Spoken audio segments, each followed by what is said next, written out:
Bonjour à tous et bienvenue sur notre chaîne YouTube, la chaîne de Ligne Droite. Je vous invite à vous abonner à cette chaîne, à aimer, à partager, à commenter ces vidéos. C'est très important pour notre référencement et c'est une manière de nous soutenir. Merci à vous tous. Vous avez sans doute entendu parler de l'histoire d'Adélaïde. Adélaïde, titulaire d'une double licence, histoire, sciences politiques à la Sorbonne, d'un master 1, master 2 de sciences politiques, spécialisé en communication politique et institutionnelle. Bref, toutes les compétences pour pouvoir postuler légitimement à un poste au sein de l'AROP, l'Association pour le rayonnement de l'Opéra national de Paris. Elle a d'ailleurs dégoté un entretien, Adélaïde, le 24 mai dernier, au sein de l'Opéra Garnier, avec une responsable donc, de cette AROP, cette association. Adélaïde a bien travaillé sur cette embauche, elle connaît les projets de l'opéra, ses rouages.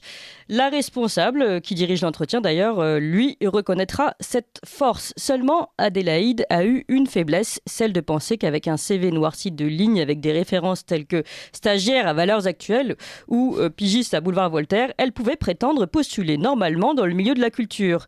Or, la remarque ne tarde pas à fuser pendant cet entretien par cette responsable qui la reçoit donc. Je trouve surprenant que vous postuliez ici et dans le milieu culturel avec votre CV.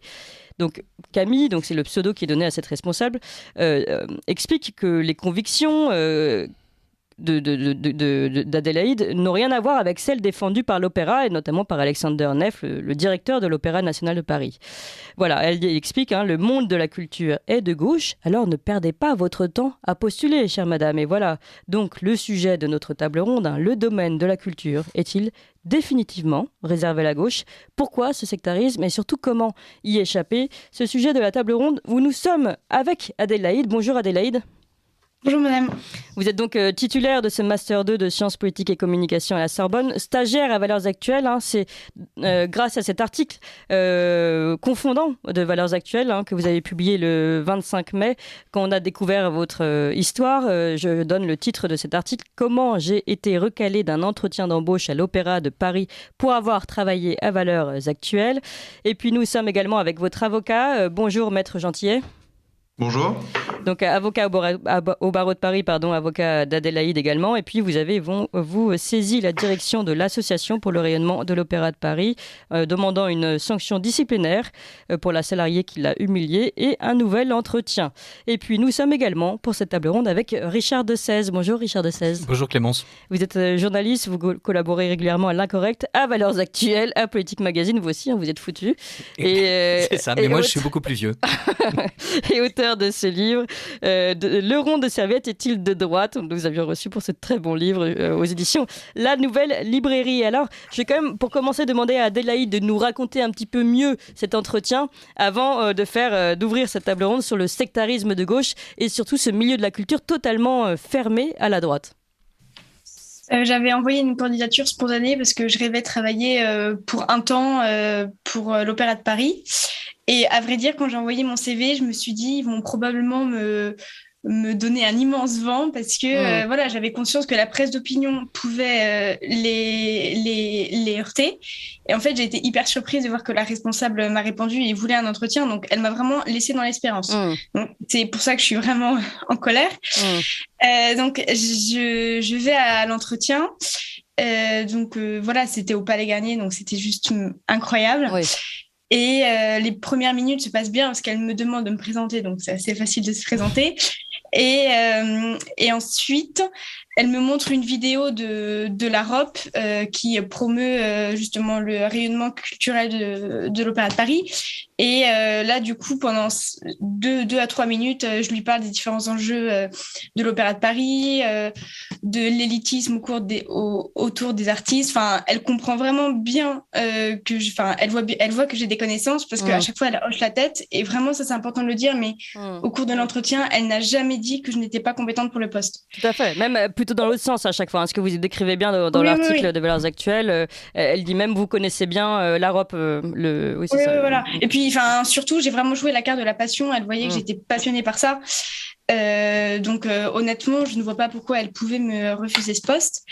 Et ensuite, là, ça bascule un peu rapidement. Et en fait, elle introduit son argumentaire par un grand sourire. Donc, je me dis, oula, là, je pense qu'on va passer aux choses sérieuses. Et elle me dit, mais en fait, madame, il faut quand même qu'on regarde votre CV parce que voilà, vous avez été stagiaire à Boulevard Voltaire, à l'Incorrect et en ce moment à Valeurs Actuelles. Et là, je lui dis oui, tout à fait, mais j'ai préféré être honnête avec vous et le mettre sur mon CV. Et elle m'a dit oui, mais vous avez conscience quand même que c'est de la presse d'extrême droite. Donc voilà, évidemment, c'était le mot facile à caser. Et après, bah voilà, pendant 5-10 minutes, je me prends reproche sur reproche et j'ai vraiment l'impression qu'elle a un plaisir à m'humilier et elle n'arrête pas de me rabaisser et me dire que je serais incapable de travailler en équipe avec des gens de gauche, qu'elle a montré son CV aux autres salariés qui visiblement n'auraient pas confiance en moi parce que je suis une personne de droite et qu'il serait compliqué pour moi de faire équipe avec les autres gens de l'Opéra de Paris. Et ensuite... donc l'entretien devient de plus en plus glacial et j'essaie vraiment de rester polie parce que je veux pas qu'elle me dise que je suis colérique ou mal éduquée. Et en fait, à la fin, je sens vraiment que tout ça c'était un traquenard et elle me dit mais vous savez madame, je vais être cash, si je vous ai fait venir ici, c'était pour voir comment vous alliez m'expliquer qu'avec un tel CV, vous pourriez postuler à l'Opéra de Paris. Donc là, clairement, elle avoue qu'elle m'a fait venir uniquement pour voir ma tête et voir une jeune femme de droite postuler à l'Opéra. Oui, par curiosité, on va dire, spéciste un peu. Oui, exactement. Et ensuite, voilà, je me suis pris d'autres proches. Et au bout d'un moment, elle m'a dit, bon, je pense qu'on va s'arrêter là, vous avez compris, on va pas du tout vous prendre. Et donc, je lui dis, parce que je voulais pas qu'elle ait le sentiment de gagner. Donc, j'ai fini par cette dernière phrase et je lui ai dit clairement, excusez-moi, mais c'est quand même paradoxal. Vous parlez d'inclusivité et de diversité à l'Opéra de Paris et je le comprends tout à fait. Mais en fait, vous me refusez le poste uniquement parce que je suis de droite et je pense pas comme vous. Et là, en fait, elle a répondu complètement... à côté, parce qu'elle m'a dit le truc hyper facile, mais madame, le racisme n'est pas une opinion, c'est un délit. Et après, on s'est quitté là, parce que je n'avais pas encore argumenté sur le racisme. D'accord.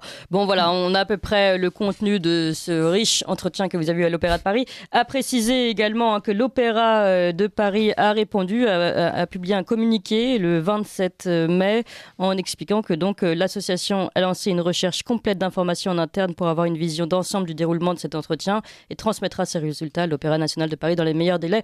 Voilà la réponse officielle de l'Opéra de Paris. Alors, je me tourne vers Pierre Gentillet et puis ensuite Richard de Sèze, évidemment. Pierre Gentillet, d'abord, du point de vue juridique, tout cela, qu'une jeune fille ne soit pas prise, c'est tout à fait pertinent, enfin normal, ça peut arriver. En revanche, sur ces critères-là, ça pose de vraies questions. Alors, tout à fait. C'est-à-dire qu'il faut distinguer le principe d'un entretien en vue d'un recrutement notamment, c'est de discriminer par rapport à d'autres candidats. Donc le principe en soi n'est pas la discrimination.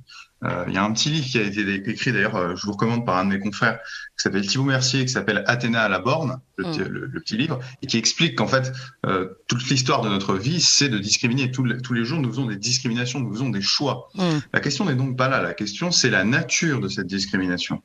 Et en l'espèce, c'est une discrimination de nature politique. Adélaïde vous l'a bien expliqué. Et le Code du travail, comme le Code pénal, interdisent formellement ce type de discrimination à l'occasion d'un recrutement. Donc voilà. Je voudrais juste rajouter un point supplémentaire que Adélaïde a évidemment pas raconté tout, mais vous l'avez entendu, non seulement c'est discriminatoire, mais en plus de ça, c'est particulièrement vexant et humiliant. Oui. Et Adélaïde vous l'a pas dit, mais elle a quand même passé son entretien dans la cafétéria de l'Opéra, qui d'ailleurs est un peu, comment dirais-je, est à la fois maladroit de la part de la salariée, et je vais vous expliquer pourquoi, et à la fois aussi, ça témoigne d'un manque de respect, évidemment. Normalement, en entretien, on s'attend à être reçu dans un bureau, à la limite avec une ou deux personnes, voilà, mais dans un autre environnement. Mais c'est maladroit aussi, figurez-vous, parce que justement, dans cette cafétéria, il n'était pas seul. Et s'il n'était pas seul, ça signifie, et c'est même pas que ça signifie, il y a des personnes qui étaient proches d'Adélaïde et cette salariée et qui ont entendu l'entretien, et qui ont peut-être entendu aussi la teneur. Donc maintenant qu'il y a une enquête interne qui, on l'espère, va rendre ses conclusions. Alors, on dit assez rapidement, mais en tout cas qui va pas durer des mois. On espère avoir une réponse avoir une conclusion d'ici 1 ou 2 semaines. Eh bien, effectivement, que cette enquête conclut à ce qu'Adélaïde vous a raconté et à une sanction et à un nouvel entretien pour Adélaïde, parce qu'en l'état, évidemment, notre droit sanctionne ce type de discrimination. Je sais qu'en France, on fait un focus uniquement sur certains types de discrimination et la gauche s'enorgueillit d'être le défenseur de ce type de discrimination. Mais voilà, il y a aussi discrimination politique et surtout quand ça va pas dans son avis. Donc voilà, la gauche sectaire, on espère qu'elle va perdre 20 points en tout cas à l'occasion de cette bataille. Vous avez utilisé une expression intéressante, Pierre Gentillet, la discrimination sectaire. Alors aujourd'hui, Richard de Sèze, on lutte contre toutes les discriminations, sauf la discrimination politique. C'est intéressant. Oui, ce qu'il y a de remarquable, c'est que pour cette personne, il n'y a pas de véritable discrimination au sens où la gauche l'entend, c'est-à-dire un scandale où quelqu'un aurait été écarté pour des raisons qui touchent à son identité et donc qui reflèterait surtout un refus identitaire de la part de l'interlocuteur.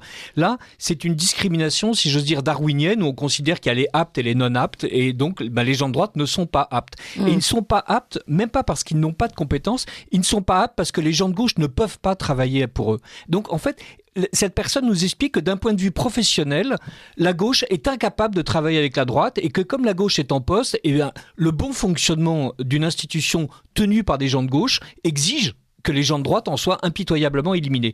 Je dis impitoyablement parce que ce qu'il y a de remarquable dans cet article que j'ai lu, c'est la jouissance perverse de cette personne qui convoque une jeune femme à un entretien d'embauche juste pour le plaisir de voir sa tête et de lui refuser l'entretien. Là, on en est à un niveau... que le CV soit éliminé d'emblée, ce serait stupide, mais au moins ce serait honnête. Une fois plus, à l'intérieur de l'honnêteté de gauche qui consiste à expliquer que la droite rassemble des gens avec qui il est impossible de vivre, puisque ce sont les apôtres du vivre ensemble, il est bien normal qu'ils discriminent en permanence la droite. Et là, on se retrouve avec une espèce d'inversion complète du processus où on fait venir quelqu'un uniquement pour le rejeter, on fait venir quelqu'un pour lui asséner une leçon de bien-pensance tout en étant véritablement dans la maltraitance. Oui, il y a vraiment un jeu du chat et de la souris. Je te fais souffrir avant de te déguster. Quoi. Voilà, Alors on continue cette table ronde sur le domaine de la culture qui est réservé et qui semble réservé à la gauche. On demandera à Richard de Sèze comment il s'en sort, lui, un homme de culture justement aujourd'hui. Comment on fait? Est-ce qu'il n'y a pas certains domaines de la culture qui sont eux réservés à la droite? Voilà toutes les questions qu'on va aborder dans la deuxième partie de cette table ronde. Mais il est 8h01, je suis en retard et c'est l'heure de se tourner vers Alexandre Colby pour les informations. Ligne droite, le témoin a dit la vérité, il doit être exécuté. La table ronde. Et on peut dire qu'Alexandre Colby, que vous venez d'entendre pour le Flash Info, est aussi concerné par ce genre d'histoire finalement, comme quoi ce n'est pas uniquement pour Adélaïde, puisque Alexandre Colby, lui, a été retoqué du Parisien alors qu'il avait un stage en cours, le journal Le Parisien, parce qu'ils ont appris que Alexandre faisait des piges ici, dans la ligne droite.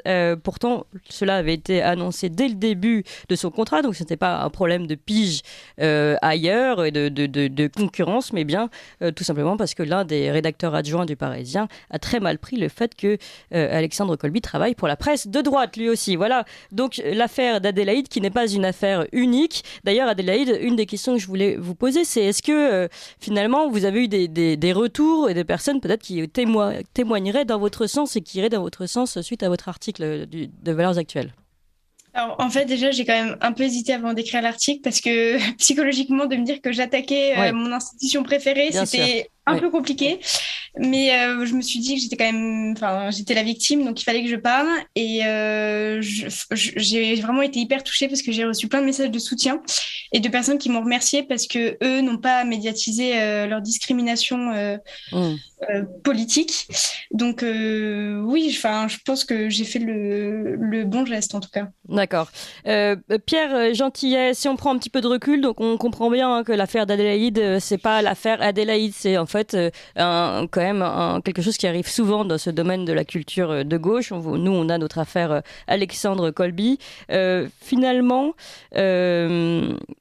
Comment est-ce que vous pensez que là, grâce à votre procès, les choses pourront évoluer, ou est-ce que c'est bloqué? Comment on peut faire évoluer ces choses-là? Enfin, comment vous voyez un petit peu l'avenir de la culture? Sera-t-il toujours réservé à cette gauche-là?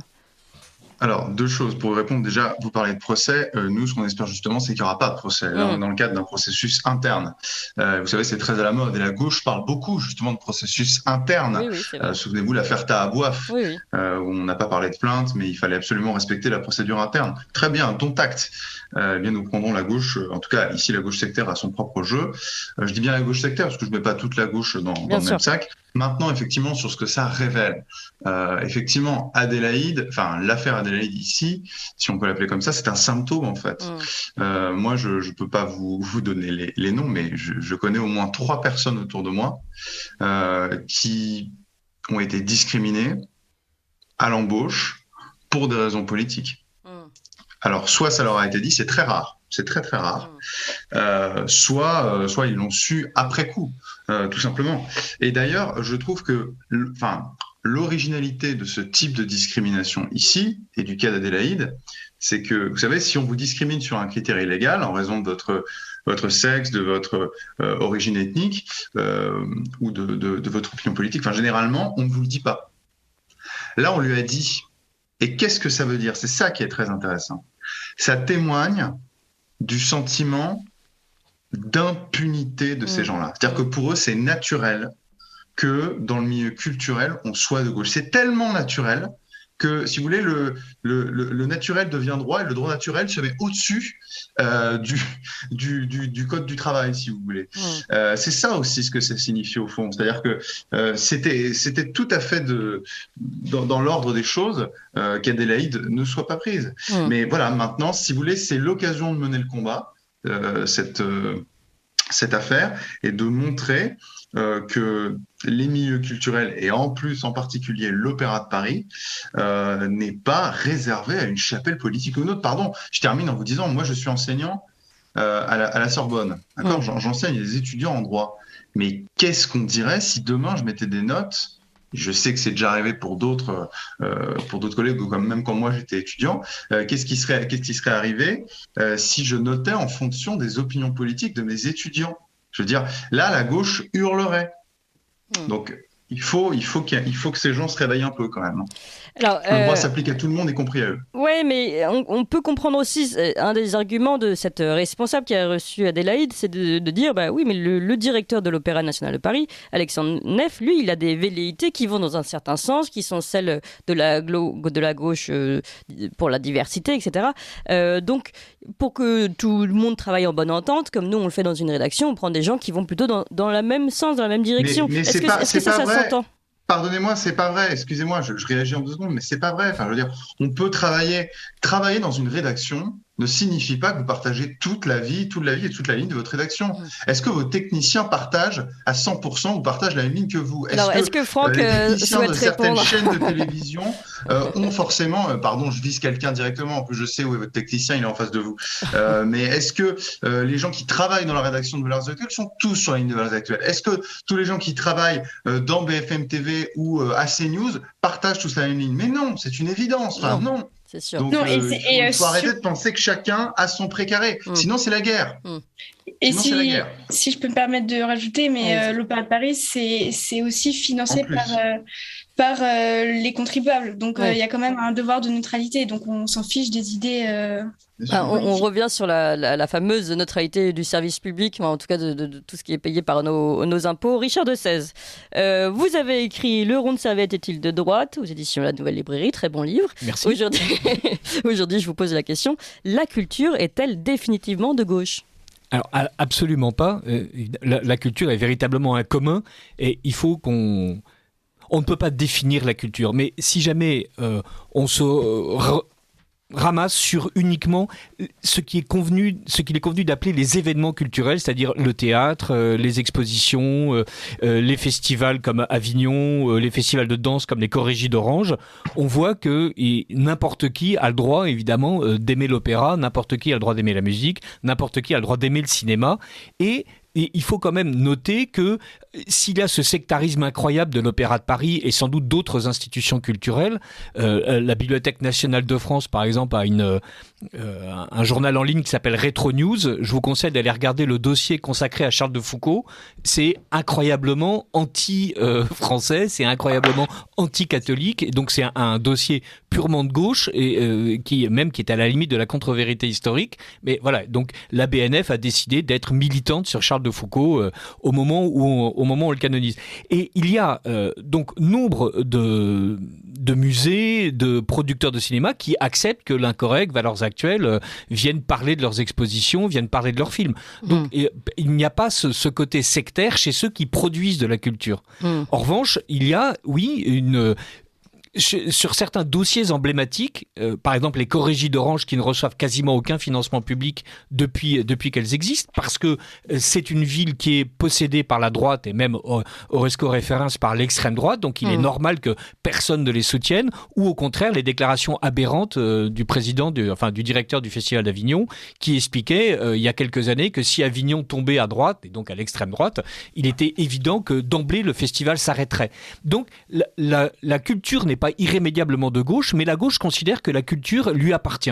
Et c'est ça qui est absolument fascinant. Et parce que chaque jour que Dieu fait, il y a des livres excellents qui paraissent, et pas qu'à la Nouvelle Librairie, aussi chez Grasset, chez Gallimard, etc., aux éditions de l'Artilleur, qui sont des livres de droite, ou des livres d'ailleurs pas du tout politiques, et où il y a une vision du monde qui n'est pas politique. D'ailleurs, c'est fascinant de voir que certains de ces livres sont immédiatement pris à partie par la presse de gauche, où on reproche à l'auteur d'avoir un fascisme rampant, ou des relents réactionnaires nauséabonds, parce que ce livre sur Jeanne d'Arc n'a pas en même temps insisté lourdement sur les méfaits de la monarchie française, ou telle aventure au XVIIIe siècle n'a pas beaucoup insisté sur le commerce triangulaire. Donc, et en revanche, il y a, c'est vrai, une culture de gauche avec ses maisons d'édition, ses festivals, ses cinémas, ou un entre-soi absolument remarquable, qui est un écosystème d'abord économique, il faut bien le dire.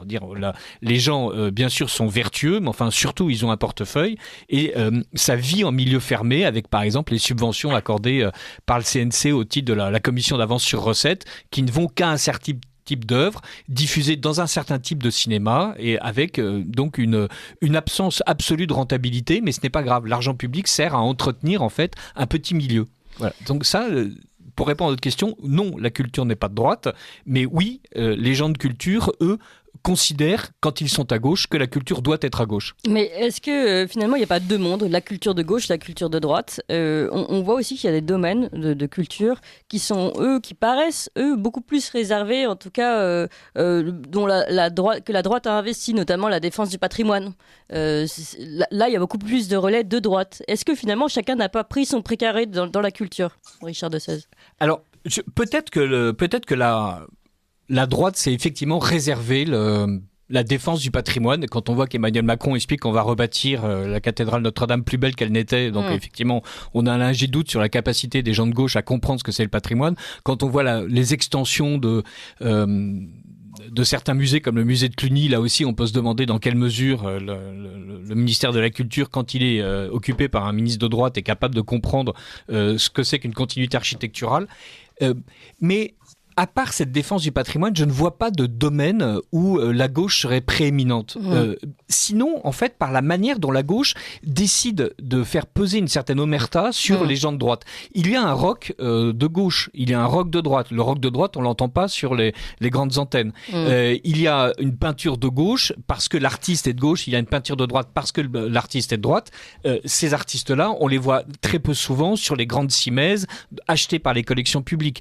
Et donc, il n'y a pas en fait un art qui serait proprement de gauche et proprement de droite. Il y a des combats culturels, et la gauche en fait est en situation d'hégémonie. On le voit sur les institutions publiques. Elle est en situation d'hégémonie sur les relais médiatiques, et ça lui permet d'expliquer que le théâtre c'est elle, le cinéma c'est elle. Mais c'est pas vrai. Je voudrais citer un tout petit article que j'ai trouvé fascinant sur une commune où Marine Le Pen a fait 57%. Donc, il s'agit de Xirocourt, un village de 450 habitants en Meurthe-et-Moselle. Chemin, non qui cherchait à comprendre dans Le Monde. C'est un article du Figaro, donc c'est Stéphane Kovacs. Voilà. Et l'ancien maire est encore sous le choc. Ils ont voté à 42% pour l'extrême droite, s'étrangle Alain Delotal, et à 56% pour Marine Le Pen au second tour. Plus question pour lui dès lors d'organiser le festival de jazz Swing à Xirocourt qui devait avoir lieu en juillet. On punit les habitants de Xirocourt. Ils n'auront pas droit à du jazz parce que pour ce crétin, visiblement, le fait qu'il y ait des gens qui votent pour Marine Le Pen, eh bien, il faut les punir et ils n'ont pas droit à avoir du jazz parce que le jazz, selon lui, est réservé aux gens de gauche. Mais le jazz en France, et il y a une longue discographie qui permet de le montrer, et il y a une longue historiographie, une bibliographie qui permet de le montrer, a été introduit par des gens de droite.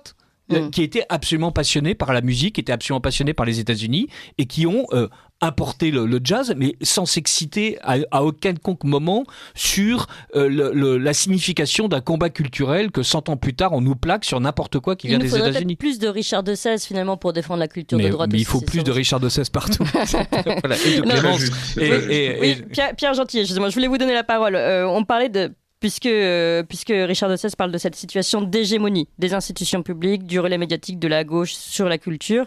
Ça reprend un peu votre expression, Pierre Gentillet, concernant ce naturel qui devient droit et le fait qu'en fait tout cela soit normal, que la gauche soit en place et qu'elle discrimine les autres. Finalement, est-ce que c'est rédhibitoire ? Est-ce que là, ça peut évoluer, Pierre Gentillet ? Ah bien sûr, non, ça, bien sûr que ça peut évoluer. Déjà effectivement, tout à fait. Hein, le parallèle qu'a fait Richard de Sèze sur le jazz, je le connais et il est tout à fait pertinent. Je souscris à 200%. Je pense que rien n'est écrit définitivement. Vous savez, il y a un combat à mener. Manifestement, là, on peut le dire, un combat culturel et politique. On peut refuser de le mener. C'est vrai que souvent, en fait, depuis des décennies, la droite a déserté le milieu culturel, elle a abandonné, elle a considéré que c'était le précaré de la gauche et qu'il fallait uniquement aller dans la politique pure ou dans la métapolitique. Or aujourd'hui, je veux dire, si vous écoutez les chanteurs, si vous écoutez les acteurs, mais tout ça transpire la gauche ambiante. Et regardez Netflix. Regardez Disney. Et effectivement, regardez aussi l'opéra, regardez le théâtre. Mais tout ça s'est fait en plusieurs décennies. Donc il y a un travail qui a été fait par la gauche, très habilement, bravo, félicitations, mais elle continue à le faire, elle ne s'arrête pas. Le propre du progressisme, c'est qu'on n'en voit jamais le bout, et il faut toujours continuer, parce que si le progressisme arrête de marcher, il tombe. Mais elle a réussi, parce qu'encore une fois, la droite a refusé d'aller sur ce terrain, même si moi je pense pas que ça doit être de droite. D'ailleurs la droite ne pensait pas pour le jazz que ça devait être absolument approprié par la droite et que la gauche ne devait pas y toucher. C'est simplement qu'il y a des choses qui appartiennent juste au domaine culturel. Pourquoi est-ce qu'on n'aime pas certaines séries Netflix ou pourquoi est-ce que le dernier Star Wars est une bouse? C'est tout simplement parce qu'on met de la politique là où on ne doit pas en mettre. Et c'est exactement cette affaire. Il n'y a pas à mettre de la politique dans un domaine culturel. En tout cas, il n'y a pas à en faire une interprétation sectaire et politique. C'est ça ce que je veux dire. Oui, parce qu'il peut y avoir un message. Il faut en mettre dans toute la culture. Oui, parce qu'il peut y avoir un message tout de même. C'est vrai qu'à partir du moment où il y a un message qui passe au travers d'une œuvre, on peut comprendre que, encore une fois, je reprends mon exemple des rédactions, que on se coopte finalement entre personnes qui se ressemblent. Mais c'est intéressant parce qu'aujourd'hui, les gens de droite reprennent à leur compte la théorie du philosophe italien Gramsci sur le fait qu'il faut reconquérir aussi le domaine politique par le culturel. Pierre Gentillet.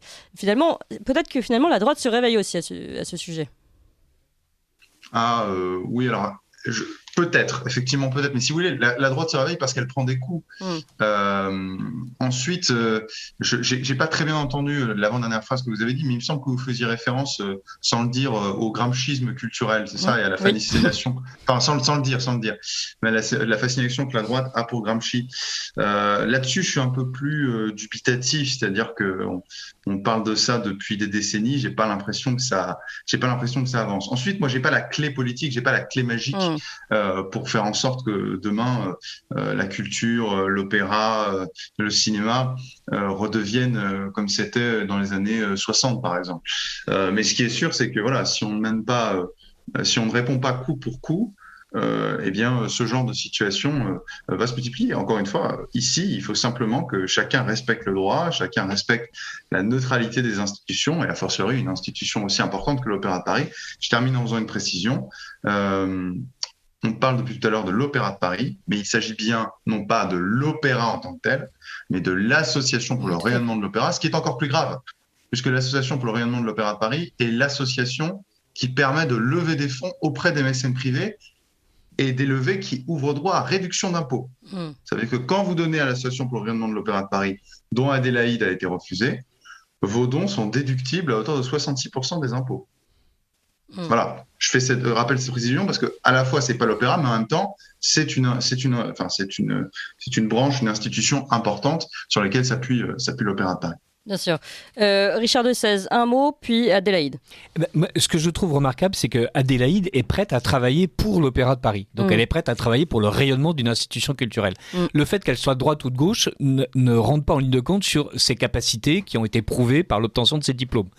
Son enthousiasme est intact, il est perceptible dans l'entretien. Il est évident, d'ailleurs, au fur et à mesure que l'entretien se déroule, que la personne est sinon séduite, du moins étonnée par la capacité et les capacités d'Adélaïde, et on se retrouve, comme d'habitude, avec des gens de droite qui embrassent la culture quelle qu'elle soit. L'Incorrect passe sa vie à parler d'auteurs réputés de gauche, d'artistes réputés de gauche, en face d'une gauche qui, elle, par principe, considère qu'il faut non seulement ne rien parler de ce qui est, ne rien dire de ce qui est à droite, et donc d'éliminer a priori, donc de n'avoir pas du tout cette ouverture d'esprit des gens de droite qui ont effectivement, vous avez raison, ont compris qu'il y avait un combat culturel à mener, mais en plus qui élimine les gens de droite parce que on suppose qu'à un moment donné, il serait en capacité de faire ce que la gauche a fait. Et donc, la gauche nous explique, à travers le cas d'Adélaïde, que son combat culturel consiste effectivement à faire en sorte que la gauche possède la culture et que la culture ne soit que de gauche et que tout le reste soit rejeté là où sont les pleurs et les grincements de dents. C'est absolument terrifiant. Et j'espère qu'Adélaïde réussira à faire valoir ses compétences, son enthousiasme et sa jeunesse ailleurs. Mais Adélaïde l'a très bien, je pense que tout est résumé dans la phrase d'Adélaïde qu'elle rapporte dans son entretien dans l'article de Valeurs Actuelles, quand elle dit « Mais madame, je comprends pas, tout ce que vous dites est assez paradoxal parce que vous prenez à juste titre la diversité et l'inclusion, je reprends les mots d'Adélaïde, mais vous fermez vos portes à une jeune femme compétente seulement parce qu'elle n'a pas les mêmes convictions politiques. » On revient finalement, la boucle est bouclée, on revient au départ, c'est-à-dire que interdiction de toute discrimination, voire discrimination positive, la seule discrimination aujourd'hui autorisée est celle contre une jeune femme de droite. Adélaïde, je voudrais que vous ayez le mot de la fin de cette table ronde.